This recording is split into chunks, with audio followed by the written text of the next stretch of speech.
Ave Maria Purísima. Ave Maria Purísima. Santificado concebida. Santificado concebida. Ang Diyos Ama, Anak at Espiritu Santo. Amen. Viva Inapong Bato! Viva! Viva Inapong Bato! Viva! Viva Inapong Bato! Viva! Atin pong palakpakan ang Inapong Bato. At sa wakas, ang buhay ng truth, mga kapatid, kung saan sa buong mundo, kung simbahan po natin ang Apostolic Catholic Church, ay pinapahayag ang kaluwalhatian ng ating patron. Ano po, sa Apostolic Catholic Church, ang Inapong Bato.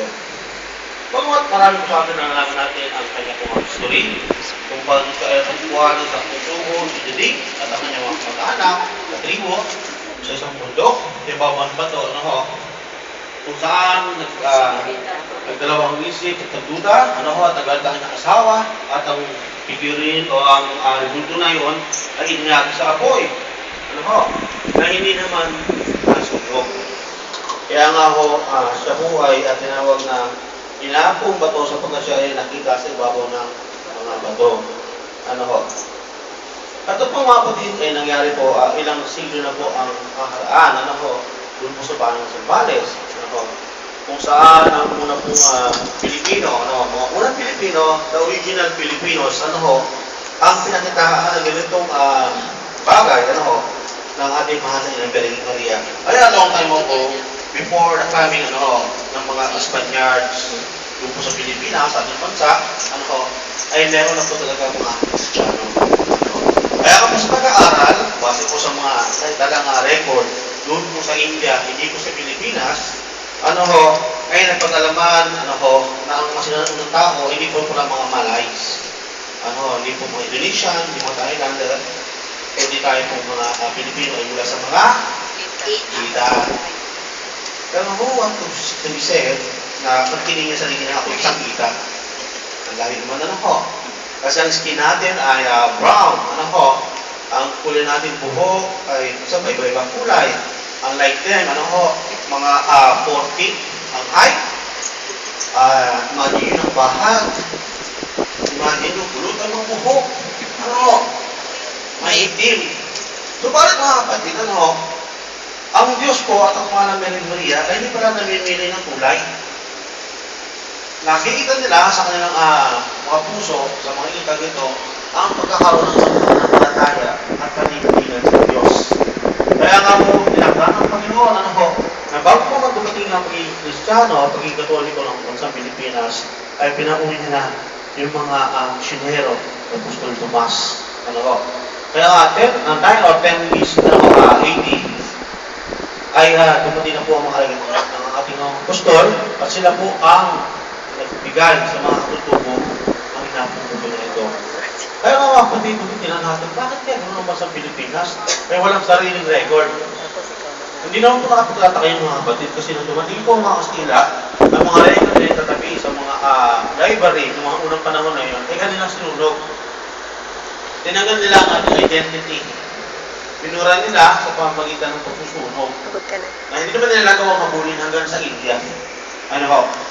Kaya nga, kunyari na tayo ng sarili natin pagkakakulandan, which is isang uri po ng pang-aapi. So, balik mga kapatid, kumbaga sa boxing, yung mga inaapi, bandang uli, siya din naman ang nagdatan ng Diyos. Kaya di ba daw po, na tayo po ay inaapakan, huwag lamang tayo mga aapak. Kasi doon sa mga tao na nahihirapan dahil sa mga aapak ng iba, sila po ay pinagpapahala ng Diyos. Tingnan naman sa himala ng ating Panginoon ang Diyos ay nagbigay ng kanyang replika sa Pilipinas bilang Inapong Bato. Na hindi naman po inakala na maraming nalubhas sa Biblia, na dito sa bansang Pilipinas, sa ating bansa, ay doon po lumababa ang dating persona ng Diyos. Which is tayo po naging bunga. Apostolic Catholic Church, ang mga tinatakan niya. Na tayo po ay nagpupuri at sumasamba sa ating Panginoon Diyos at nagbibigay galang sa replika ng Ina ng Diyos. Maliit kung nagtatalunan, nag-aawayan, nagdibatihan, at tayo na po mga Katoliko ay bakit sumasamba sa mga kulto, which is hindi natin sila sinasamba. these are pictures, replica, ng ating pong ina. Ano ho?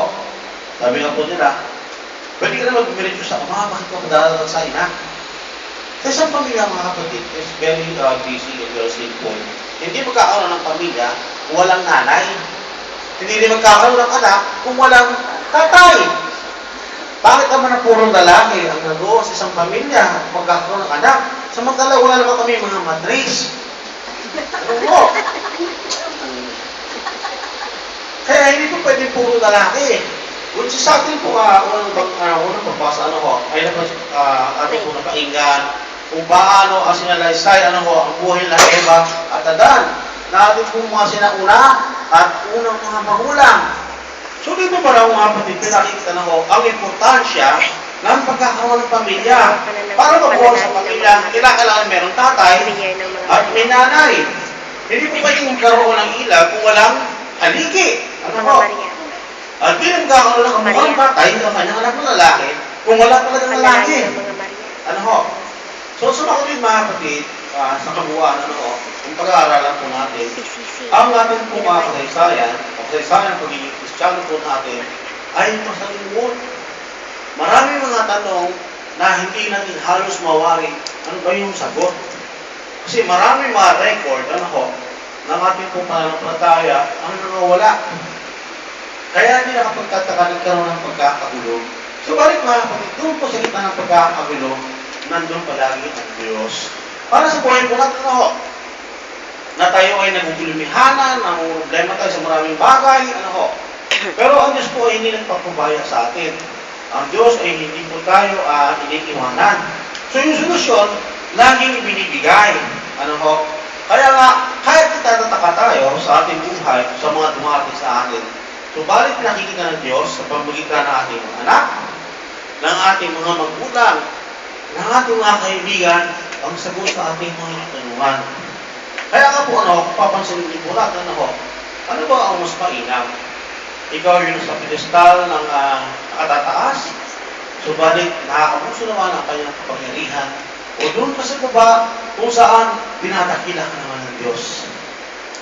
Tingnan din natin mga kapatid, sa ating po Ebanghelyo, mapapansin po natin, ang Panginoon po ay hindi po nagpahayag sa pamamagitan ng kanyang Arkanghel Gabriel ng mga salita doon sa mga tanyag ng mga panahon na yon.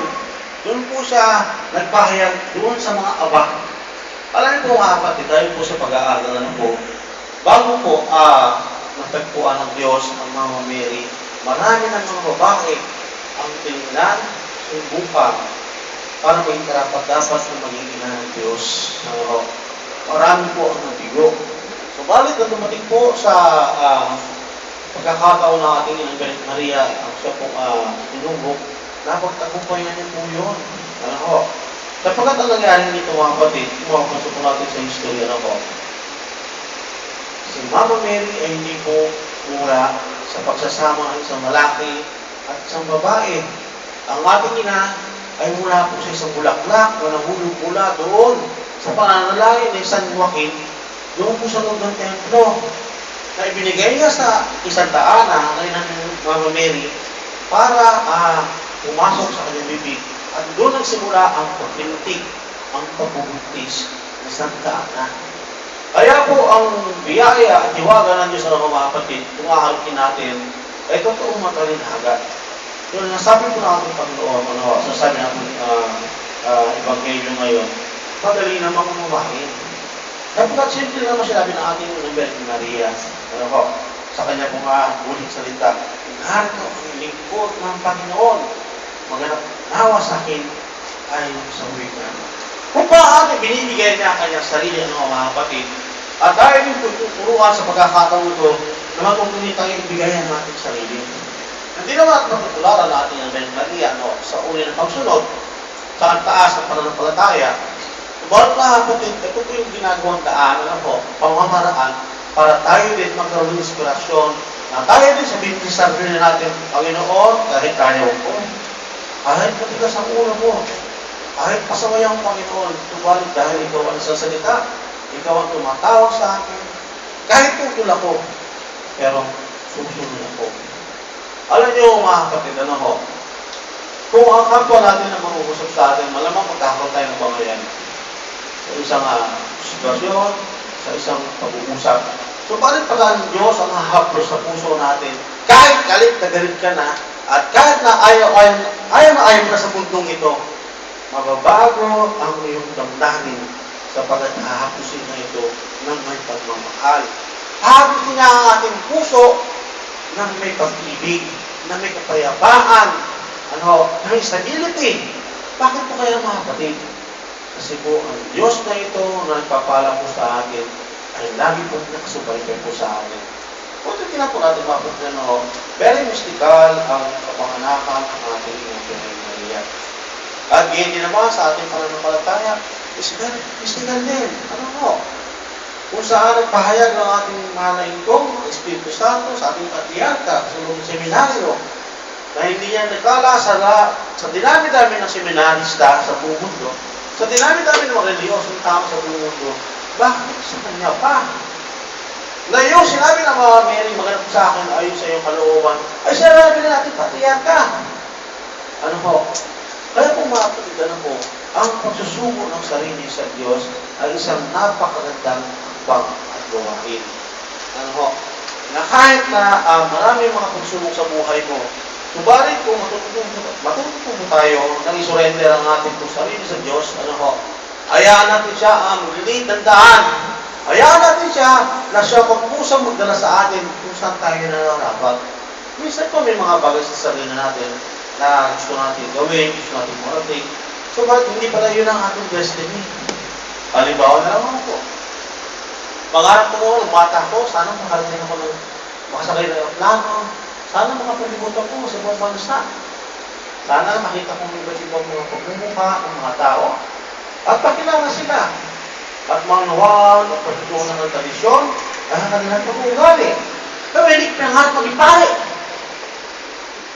Ang pangarap lang noon maging sakristan. Hindi ako nagpag-sakristan. Hindi ko nagawa mag-sakristan. Naging helper, pero hindi ko siya na sakristan. Yun pala, hindi pa naman ito gusto ng Diyos para sa akin. Ano po ang naman na ito? Hindi ba man kayo pinapanganak? Kayo ay nakatalaga na maglilingkod sa akin. Lahat kayo na tinawag ko, lahat kayo na pinili ko, lahat kayo na tinatakan ko, lahat ng mga Kristiyano sa buong mundo ay akin ang itinalaga sa gawain. Saan siya nabibigo at saan po tayo nagkakamali sa pagpili natin, sa decision natin kung saan tayo pupunta. Kasi mostly mga kapatid, ang lagi pong tinatanong natin, Panginoon, nais ko po ang ganito. Panginoon, nais ko po ang ganyan. Sana po, Panginoon, para sa akin, sa pamilya ko, ibigay mo.